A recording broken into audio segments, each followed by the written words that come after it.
In a world where AI was rewriting reality, one of the most powerful tools ever created vanished overnight. You know, in the world of AI, titans rise and fall at what feels like light speed.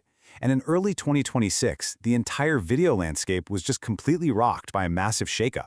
So today, we're going to break down how the most hyped tool of its time just vanished, and how its biggest rival was perfectly positioned to take its place. It all started with this one simple, shocking post. On March 24, 2026, OpenAI just announced it was pulling the plug on Sora, its revolutionary text-to-video generator. I mean, this was the tool that had captured the world's imagination, the one that made Hollywood directors rethink billion-dollar plans, and it was just gone. So, the immediate question on everyone's mind was, how? Right? How does a tool that literally dominated the conversation, a tool that seemed like the absolute future of media creation, just disappear? Well, the answer is a pretty fascinating story of brutal economics, some major strategic pivots, and a perfectly timed countermove. Okay, so to really understand why Sora had to die, you've got to follow the money. And in this case, it's all about the massive, almost unbelievable cost of just keeping the lights on. According to insiders, this was the staggering cost just to run Sora's servers every single day. $15 million. The sheer computational power needed for high-quality video generation at scale was astronomical. Now, compare that daily cost to this number, $2.1 million. That was Sora's estimated revenue over its entire lifetime. Not per day, not per month, total. The business model wasn't just struggling, you guys, it was fundamentally broken. And when you look at these numbers side by side, wow, it really shows you the core problem, doesn't it? The gap between spending and earning wasn't just a gap, it was a financial canyon. There's no amount of hype in the world that can sustain a burn rate like this. It was basically a black hole for cash. You know, the key takeaway from this timeline is just how quickly it all happened. After this huge initial wave of hype, Sora was only actually available to the public for about 6 months before the economics just became impossible. This wasn't some slow decline, it was a rapid collapse. Now, as OpenAI was being forced to retreat from the video market, its biggest competitors saw the opening of a lifetime. And Google didn't just step in, they pounced. This brings us to the most important question, right? What did Google have that OpenAI didn't? How could they possibly make the economics of AI video work when Sora had failed so spectacularly? Well, the answer lies in a completely different strategy. I mean, the timing was just surgical. As the creative world was still reeling from Sora's disappearance, Google rolls out Veo 3.1 Lite. And it wasn't just a new model, it was a statement.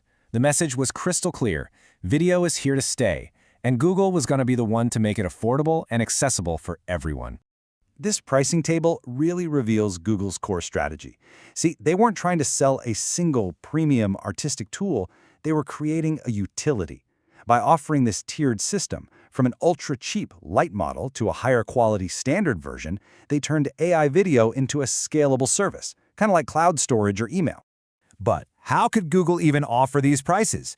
This affordability, it wasn't just some clever marketing trick. No, it was built on a foundation of custom hardware that nobody else had, giving them what was, frankly, an unfair advantage.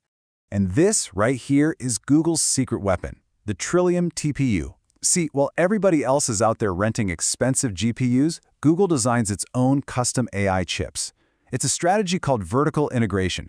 By controlling everything from the silicon to the software, they can optimize for efficiency and just slash costs in a way that's impossible for their rivals. And the raw power that comes from this vertical integration is just staggering. The Trillium chip delivered a massive 4.7 times leap in performance over the last generation.